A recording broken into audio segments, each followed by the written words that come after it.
Assalamualaikum teman-teman, kembali lagi dengan saya Frida di channel YouTube Frida Bacain Buku. Apa kabar?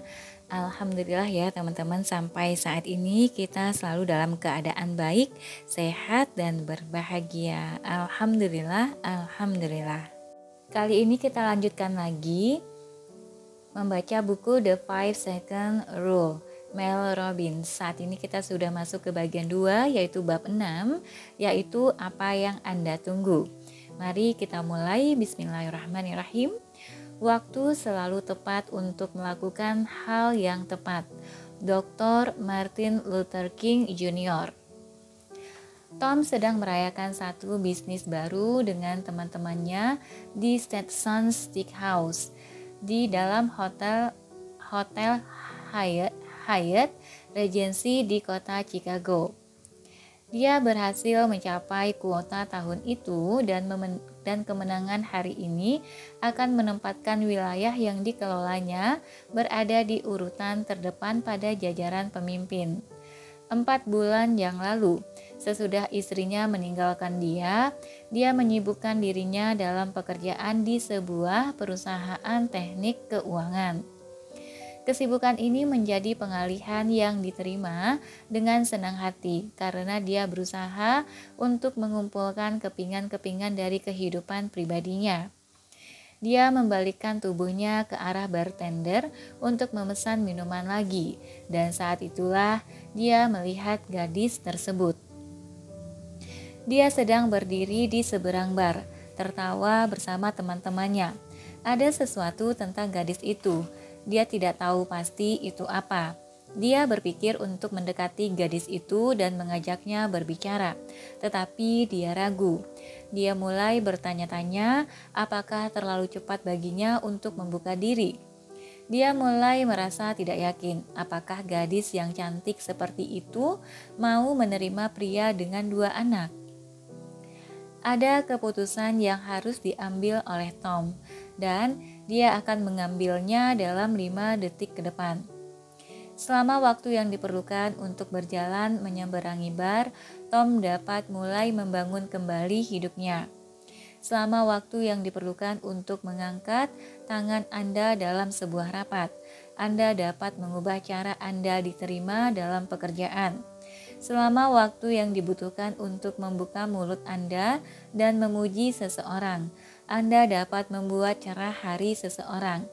Dan bila Anda tidak melakukannya, momen itu akan berlalu. Seperti yang terjadi pada Blake, dan sekarang wanita itu ingin menendang dirinya sendiri. Blake menuliskan, "Saya terlalu memikirkan hal itu sehingga momen itu pun berlalu dan saya tidak bisa mengatakan kepada wanita ini betapa cantiknya dia. Dia membuat hari saya cerah dan saya tidak berterima kasih kepadanya. Tapi saya tidak mengatakan apa-apa. Saya membuka mulut tetapi tidak ada kata-kata yang keluar. Lalu saya teringat pada The 5 Second Rule Mel Robbins dan ingin menendang diri saya sendiri. Apapun alasan yang Anda gunakan untuk menahan diri Anda salah. Tinggal diam bukan berarti lebih aman. Menjaga perdamaian bukan berarti lebih baik. Mencoba sama sekali bukan hal yang sia-sia. Tidak beresiko, Anda salah. Semua alasan dan pertimbangan Anda salah. Tidak ada waktu yang tepat untuk memperbaiki hidup Anda. Begitu Anda bertindak, Anda akan menemukan kekuatan. Itulah cara untuk menampilkan diri Anda yang sebenarnya. Dengan mendorong Anda yang sebenarnya keluar dari kepala Anda dan masuk ke dunia. Dan saat yang terbaik untuk melakukan itu adalah sekarang, ketika hati Anda mengatakan bahwa Anda harus bertindak. Kita menghabiskan begitu banyak menunggu waktu yang tepat untuk melakukan pembicaraan, untuk meminta kenaikan gaji, untuk membahas tentang sesuatu, atau memulai sesuatu. Hal ini mengingatkan saya pada kutipan Wayne Gretzky yang terkenal. Anda kehilangan 100% dari kesempatan yang tidak Anda ambil. Ini persoalannya. Anda tidak pernah menyesali kesempatan yang Anda ambil, tetapi Anda selalu menyesal karena menahan diri. Anthony menyadari hal ini dengan cara yang berat. Anthony menulis, "Malam ini saya punya kesempatan untuk memberikan nomor saya kepada seseorang, tetapi tidak saya lakukan dan saya pasti akan menyesali hal ini selamanya. Mengapa hidup begitu sulit?" Lanjut ke bukunya. Hidup sudah sulit, tetapi kita membuatnya menjadi jauh lebih sulit ketika kita mendengarkan ketakutan, meyakinkan diri kita agar menunggu, dan menahan diri kita sendiri. Kita semua melakukannya, dan tidak hanya kita sendiri. Dan tidak hanya di bar-bar. Kita menahan diri kita di tempat kerja, di rumah, dan dalam hubungan kita. Pertanyaannya adalah, mengapa kita melakukan hal ini? Jawabannya brutal. Anda bisa menyebutnya rasa takut terhadap penolakan, takut gagal, atau takut kelihatan buruk. Kenyataannya adalah kita bersembunyi karena kita takut, bahkan untuk mencoba sekalipun. Beberapa bulan yang lalu, saya terlibat dalam sebuah percakapan dengan Kendall, putri saya, yang menggambarkan betapa mematikannya permainan menunggu ini terhadap mimpi-mimpi Anda. Untuk memberi sedikit latar belakang kepada Anda, Kendall berumur 15 tahun dan penyanyi yang sangat berbakat. Sejak dia bangun sampai berangkat tidur, dia selalu bernyanyi. Baru-baru ini, salah satu pembimbingnya mengusulkan agar dia mengikuti sebuah audisi dengan beberapa sutradara suatu acara musik di kota New York. Dia sudah mengikut sertakan anak-anak dalam tur dengan Les Miserables, Mary Poppins, dan Matilda. Dia merasa Kendall memiliki peluang yang sangat bagus untuk mendapatkan sebuah peran. Muncul topik kedua. Kendall mengatakan bahwa dia ingin mengikuti audisi, tetapi tidak pernah membalas surat pembimbingnya mengenai masalah ini. Saya bertanya mengapa dia menunggu. Saya merasa terpukau sekaligus sedih mendengar bagaimana pikiran dan perasaannya telah menjebak dirinya. Yang lucu, dia tidak takut pada audisi itu sendiri. Setidaknya tidak bila dia memikirkan tentang audisi itu. Dia takut pada apapun yang mungkin terjadi setelah audisi. Dia berkata bahwa dia tidak ingin mencoba karena bagaimana jika aku tidak berhasil, Mam?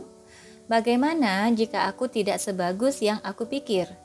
Bila aku tidak ikut audisi, paling tidak aku bisa mengatakan kepada diriku sendiri bahwa aku bagus, aku terlalu malas untuk memiliki apa yang aku inginkan.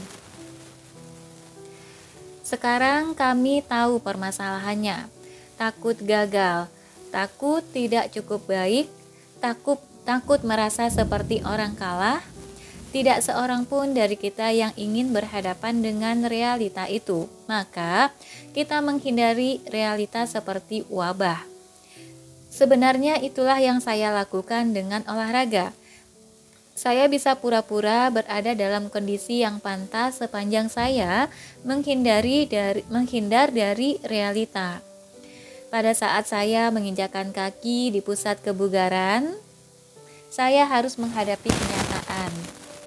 Dan kenyataannya adalah bahwa dalam waktu 2 menit lari di atas treadmill, saya harus ke kamar mandi dan kehabisan napas. Saya sama sekali tidak berada dalam kondisi yang bagus. Banyak pekerjaan yang harus saya lakukan.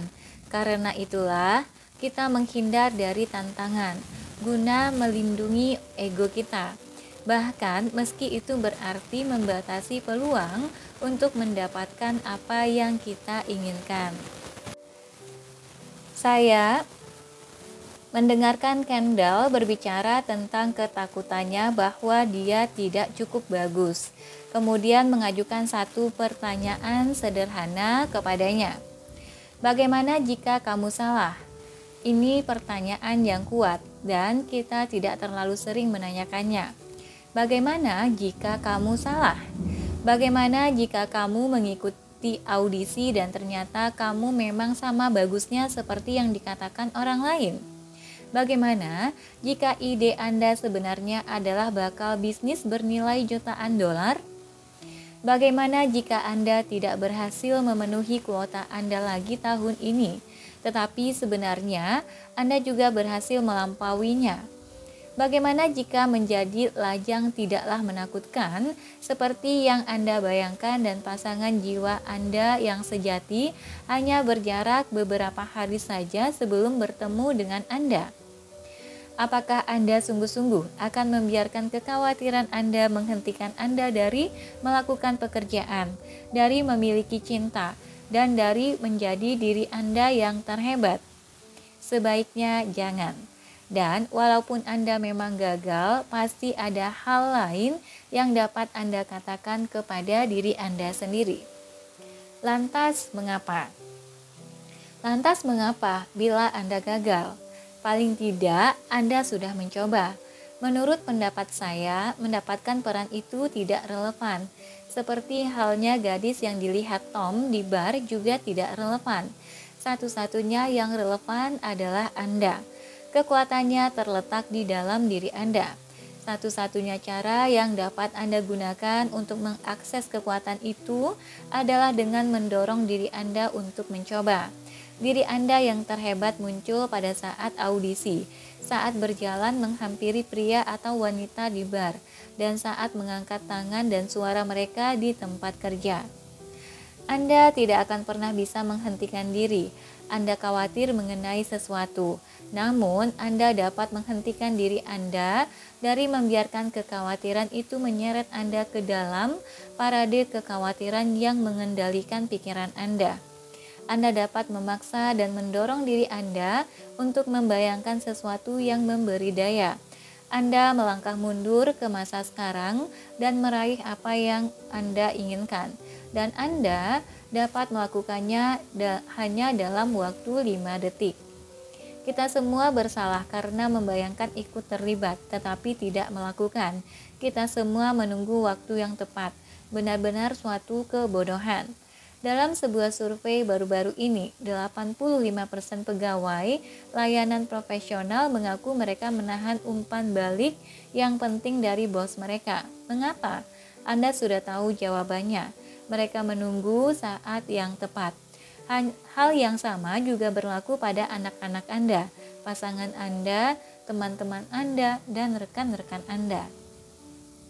Semua manusia diciptakan seperti ini. Salah satu aspek yang sangat dalam dan mencerahkan dari buku tulisan Adam Grant yang sangat luar biasa berjudul Originals: How Nonconformists Move the World adalah ketika dia menjelaskan bagaimana sebagian besar pahlawan terhebat kita sebenarnya sama seperti kita dalam hal yang sederhana ini. Mereka ragu, meragukan diri sendiri, dan hampir kehilangan kesempatan dalam hidup mereka karena merasa tidak siap. Saya merasa tenang saat mengetahui bahwa orang-orang yang sangat kita kagumi ternyata juga membutuhkan dorongan untuk mengatasi rasa takut, alasan-alasan dan perasaan mereka, seperti Anda dan saya. Anda tahu Michelangelo, seniman yang melukis Kapel Sistine di Roma. Ada latar belakang cerita yang mungkin belum Anda ketahui. Menurut Grant, ketika Paus meminta Michelangelo untuk melukis Kapel Sistine pada tahun 1506, Michelangelo merasa sangat tidak berdaya akibat perasaan tidak percaya diri, sehingga tidak saja dia ingin menunggu, tetapi dia juga lari ke Florence dan bersembunyi. Paus terpaksa membuntuti Michelangelo, kemudian terus-menerus mengusiknya agar dia mau melukis kapel tersebut. Ingin mendengar cerita lain? Bagaimana dengan cerita tentang Apple? Pada 1977, ketika seorang investor menawarkan dana kepada Steve Jobs dan Steve Wozniak untuk meluncurkan Apple, Wozniak merasa sangat takut dan tidak yakin, sehingga dia ingin menunggu beberapa saat. Sebelum berhenti dari pekerjaannya, dia tidak merasa siap. Dia didorong oleh Jobs, teman-teman, dan orang tuanya sendiri agar melakukan lompatan itu.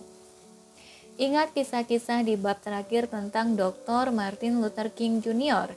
yang mengaku bahwa dia pasti akan menolak penunjukan untuk memimpin Montgomery Improvement Association seandainya dia sempat memikirkan penunjukan itu. Atau pengakuan Rosa Parks bahwa dia tidak pernah berpikir akan menjadi orang yang melakukan hal ini. Pada saat itu, tidak satu pun dari mereka yang berhenti untuk berpikir. Mereka tidak menunggu untuk merasa siap. Itu saja yang harus kita lakukan. Kita semua mampu melakukan hal yang hebat, saya percaya itu. Namun, perasaan dan ketakutan kitalah yang meyakinkan diri kita bahwa sekarang bukan waktu yang tepat sehingga menghalangi kita untuk mencapai kehebatan. Grant kemudian menulis kalimat ini dalam bukunya yang membuat hati saya terasa berat.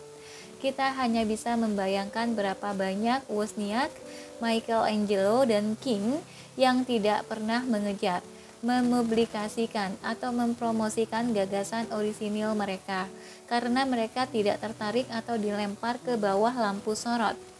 Pertanyaan yang perlu Anda ajukan kepada diri Anda sendiri adalah, apa yang Anda tunggu? Apakah Anda menunggu sampai ada orang yang meminta Anda, menarik Anda, memilih Anda, atau melempar Anda untuk mendapat perhatian? Atau Anda bersedia mencari keberanian guna memberi dorongan kepada diri Anda sendiri? Apakah Anda menunggu sampai merasa siap? Menunggu waktu yang tepat? Menunggu sampai merasa percaya diri? Menunggu sampai merasa ingin melakukannya? Menunggu sampai merasa berharga? Menunggu sampai Anda lebih berpengalaman? Kadang tidak ada lain kali, tidak ada kesempatan kedua, atau tidak ada waktu istirahat. Berhentilah menunggu, sekarang atau tidak sama sekali. Ketika Anda menunggu, Anda bukan menunda. Anda melakukan sesuatu yang lebih berbahaya. Anda dengan sengaja meyakinkan diri Anda bahwa sekarang bukan waktunya. Anda secara aktif bekerja melawan mimpi Anda. Paula mungkin meyakinkan dirinya bahwa dia tidak akan pernah memenuhi persyaratan untuk sebuah kesempatan kerja yang hebat. Dia pasti salah sekali. Saya baru saja melamar pekerjaan yang tidak pernah saya bayangkan akan memenuhi persyaratan karena saya berpikir, mengapa tidak mencoba saja? Saya tidak fokus pada kekurangan saya, melainkan lebih menekankan kualitas yang saya miliki dan akhirnya berhasil mendapatkan pekerjaan itu. Dulu, setelah 5 detik, saya pasti akan melupakan kesempatan itu, bahkan tidak akan mencoba. Paula. Dengan lebih menekankan kualitasnya dan bukan fokus pada kekurangannya, Paula mampu menghalau ketakutannya dan mendapatkan pekerjaan tersebut. Anda mungkin menyangka bahwa Anda sedang melindungi diri dari penilaian, penolakan, atau membuat seseorang kesal. Tetapi ketika Anda membuat alasan dan membujuk diri Anda agar menunggu, maka Anda membatasi kemampuan Anda untuk mewujudkan mimpi Anda menjadi kenyataan. Saya heran dengan banyaknya waktu yang saya sia-siakan dalam hidup karena menunggu saat yang tepat. Menunggu sampai saya merasa yakin, menunggu sampai menurut saya pekerjaan saya sudah sempurna, atau menunggu sampai saya merasa ingin melakukannya. Mungkin Anda takut mengetahui bahwa Anda payah seperti putri saya. Biarkan saya mengatakan kepada Anda apa yang benar-benar payah, menjadi tua dan menyesal karena tidak pernah mengejar mimpi Anda. umur 30 dan sadar bahwa Anda telah membiarkan perasaan takut terhadap pendapat teman-teman membuat Anda sewaktu muda tidak pernah berusaha dengan sungguh-sungguh. Teman-teman yang tidak pernah lagi berhubungan dengan Anda, umur 56 dan sadar bahwa seharusnya 10 tahun yang lalu Anda menceraikan pasangan Anda.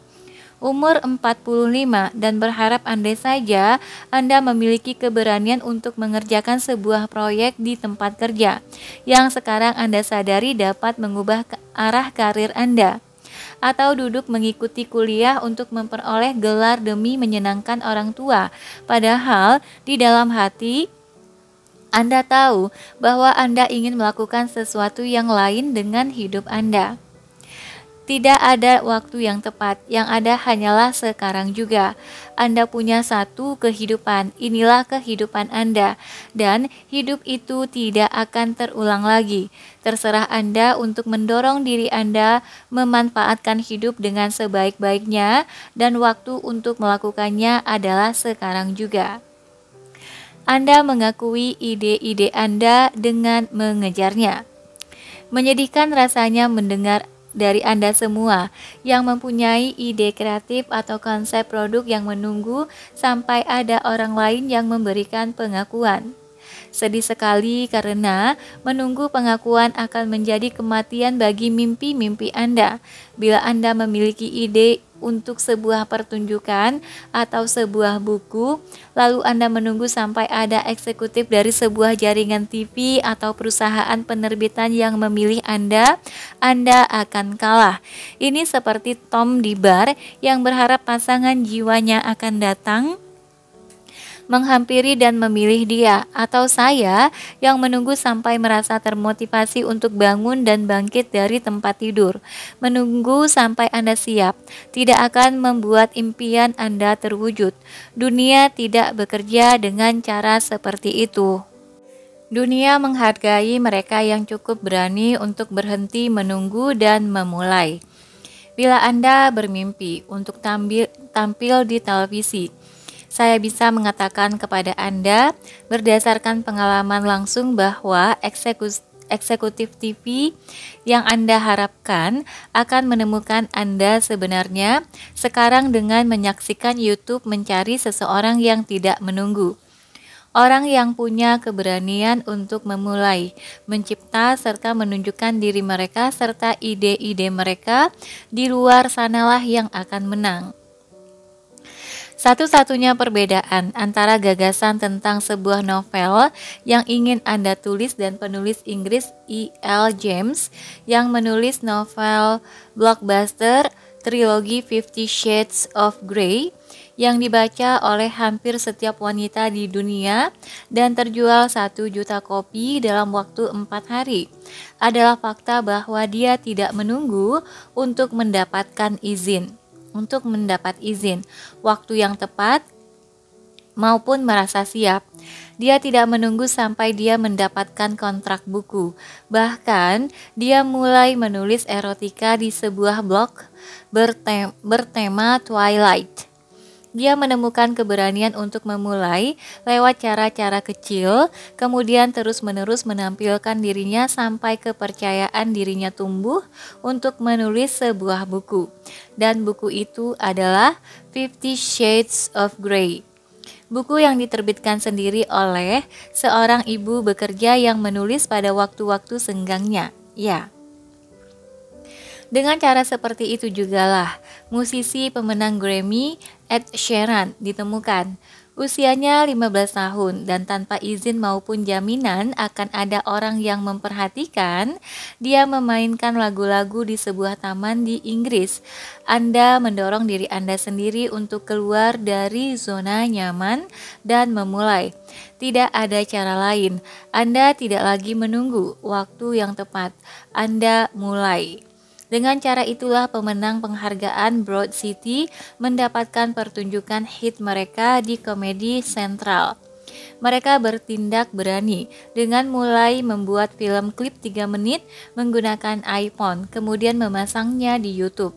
Dan setiap bintang YouTube, mulai dari Tyler Oakley sampai fenomena tutorial makeup Michelle Phan, pembawa acara My Drunk Kitchen, Hannah Hart, narator Minecraft Stampy Cat, akan mengatakan kepada Anda bahwa seandainya mereka meminta diri mereka sendiri agar menunggu sampai merasa siap atau sampai mereka mendapat sponsor, pasti mereka akan tetap menjalani kehidupan yang membosankan, bukannya menciptakan kehidupan yang mereka impikan sambil tertawa sepanjang perjalanan menuju bank. Menunggu, berpikir, dan hampir melakukan, tidak termasuk, sebagaimana penjelasan Kyra untuk mengubah apapun yang harus benar-benar Anda lakukan. Almost doesn't count. Kyra menulis, 5, 4, 3, 2, 1, lakukan. Hampir saja saya tidak datang ke pesta blog yang diadakan oleh kompleks saya kemarin malam karena merasa letih setelah bekerja. Hampir saja saya memutuskan untuk tidak menyumbangkan darah di truk yang mereka sediakan di sana. Hampir saja saya tidak memperkenalkan diri kepada perawat ramah yang saya jumpai yang juga menjadi donor. Hampir saja saya tidak kembali ke apartemen untuk mengambil peralatan pihak ketiga saya untuk diberikan kepada perawat itu sebelum saya pulang. Hampir saja saya tidak mengikuti kabarnya pagi ini, dan ketika dia mengundang saya untuk membahas mengenai hal itu bersama dia dan teman-temannya, saya hampir saja tidak pergi karena masih mengenakan piyama, tidak pandai mengantri dan tidak merasa siap. Tapi saya datang dan sekarang, malam ini saya akan memasukkan 2 PC baru dan 2 lagi besok. Saya juga sudah resmi memiliki kualifikasi NLC untuk bulan September dan sekarang sudah separuh jalan memasuki bulan Oktober. Pesan moral dari kisah ini adalah almost doesn't count, just do it. Perbedaan antara orang-orang yang mewujudkan mimpi mereka menjadi kenyataan dan mereka yang tidak hanya satu, keberanian untuk memulai serta kedisiplinan untuk tetap maju. Peraturan adalah pengubah permainan karena 5, 4, 3, 2, 1 mendesak Anda untuk keluar dari kepala Anda dan memulai. Dan peraturan akan menghitung 5, 4, 3, 2, 1 untuk membantu Anda terus melangkah. Dan hal itu membawa kita kembali kepada Tom yang sedang berada di bar di Hyatt Regency di Chicago. Apakah dia akan menghampiri gadis di seberang ruangan atau memutuskan untuk menunggu?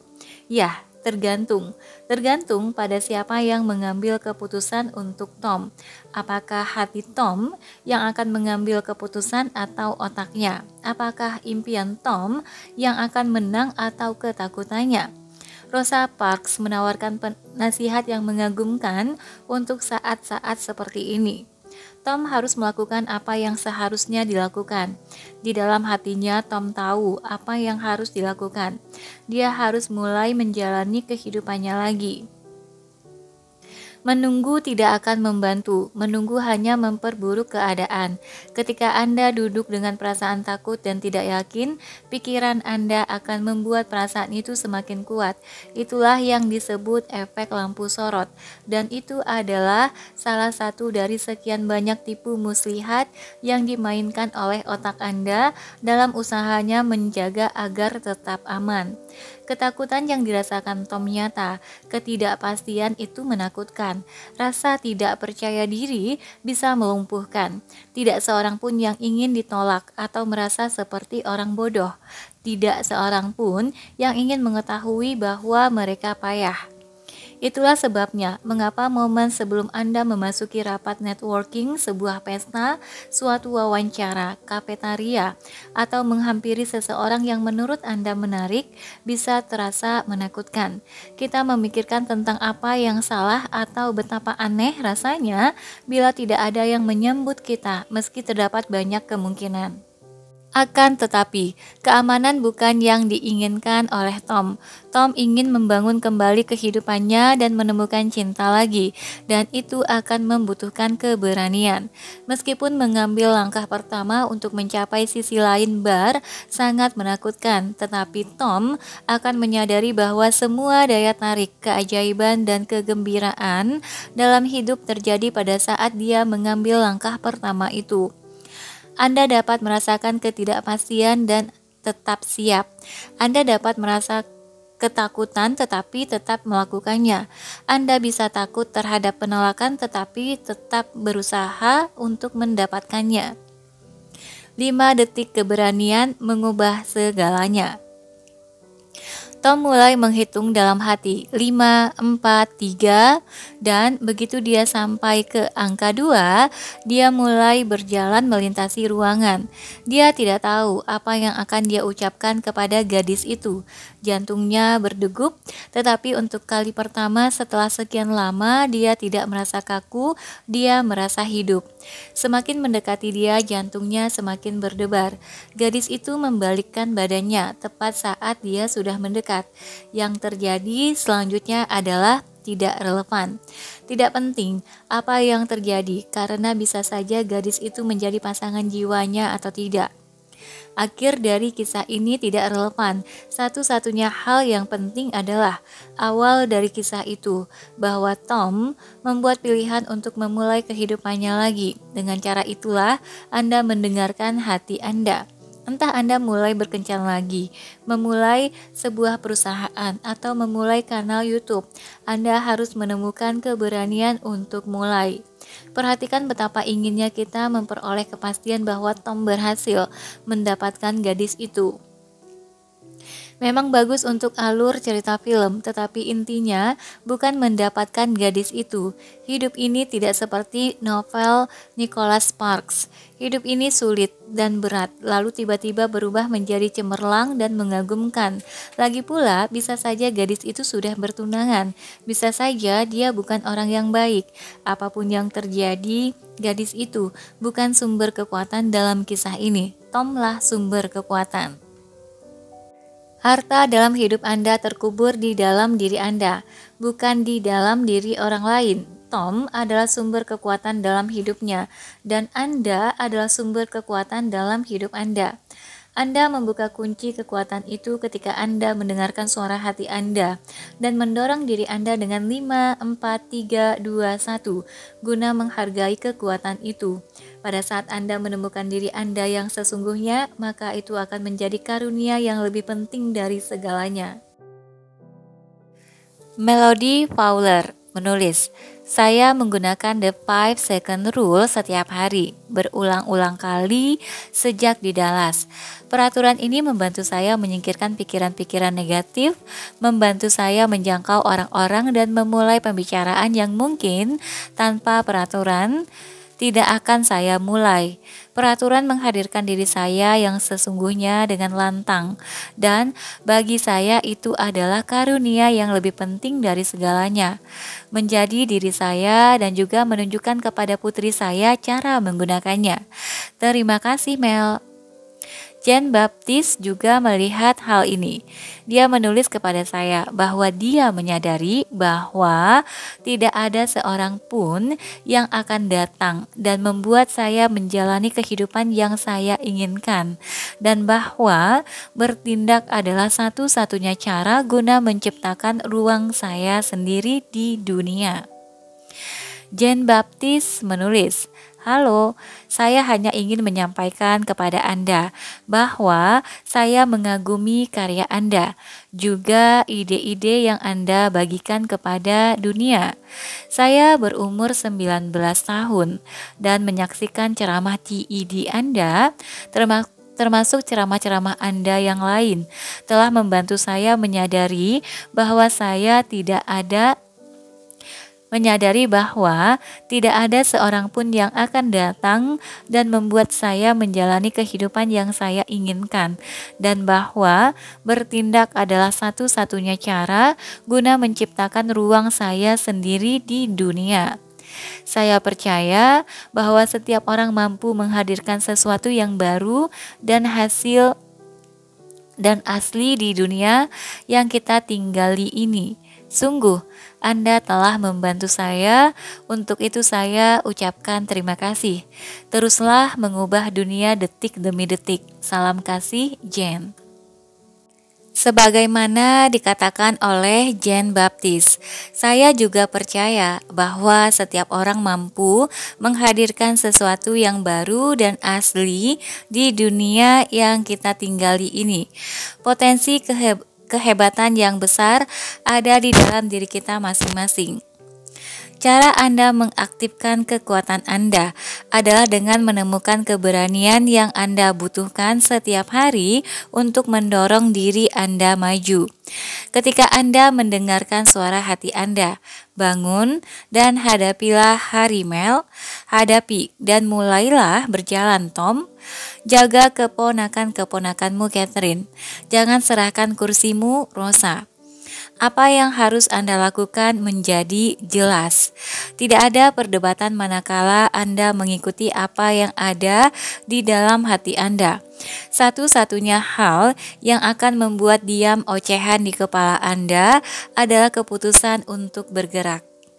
Seperti yang saya katakan di awal buku ini, Anda hanya sejauh satu keputusan dari kehidupan yang sangat berbeda. Kita semua begitu takut pada ketidakpastian, sehingga menginginkan jaminan, bahkan sebelum mencoba.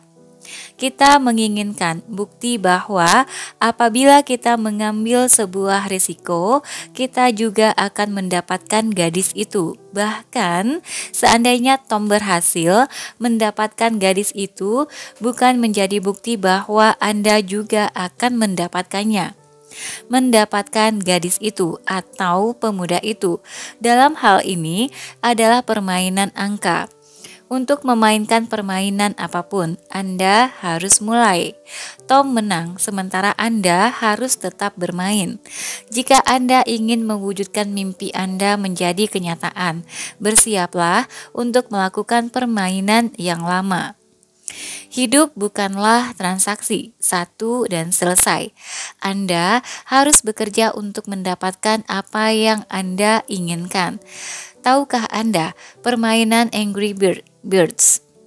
Rovio, merek yang menciptakan permainan itu, sudah meluncurkan 51 permainan yang tidak sukses sebelum mereka mengembangkan Angry Birds.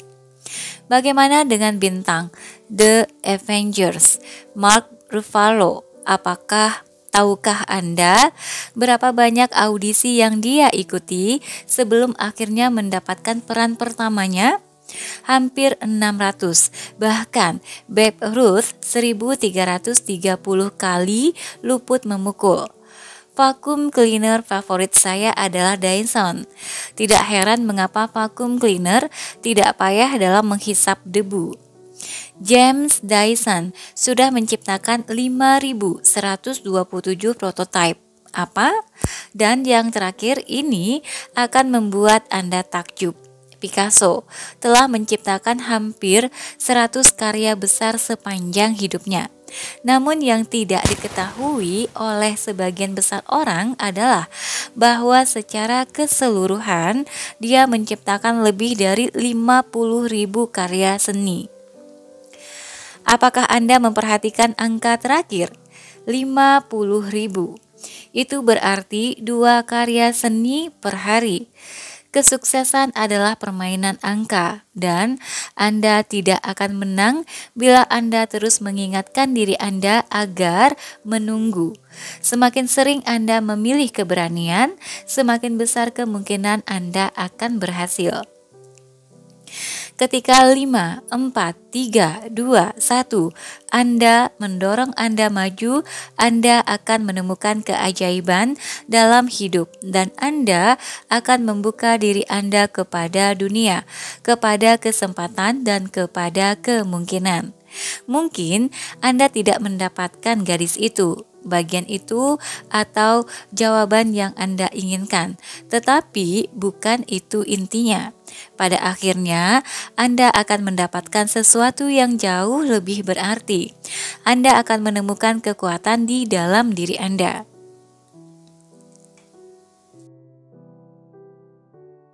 Tunggu, biar saya pikirkan dulu. Oke teman-teman, sampai di sini dulu untuk bab 5 dari The 5 Second Rule-nya. Nanti kita akan ketemu lagi di bab 7, yaitu Anda tidak akan pernah merasa ingin. Terima kasih sudah mendengarkan sampai akhir. Sampai jumpa. Assalamualaikum warahmatullahi wabarakatuh.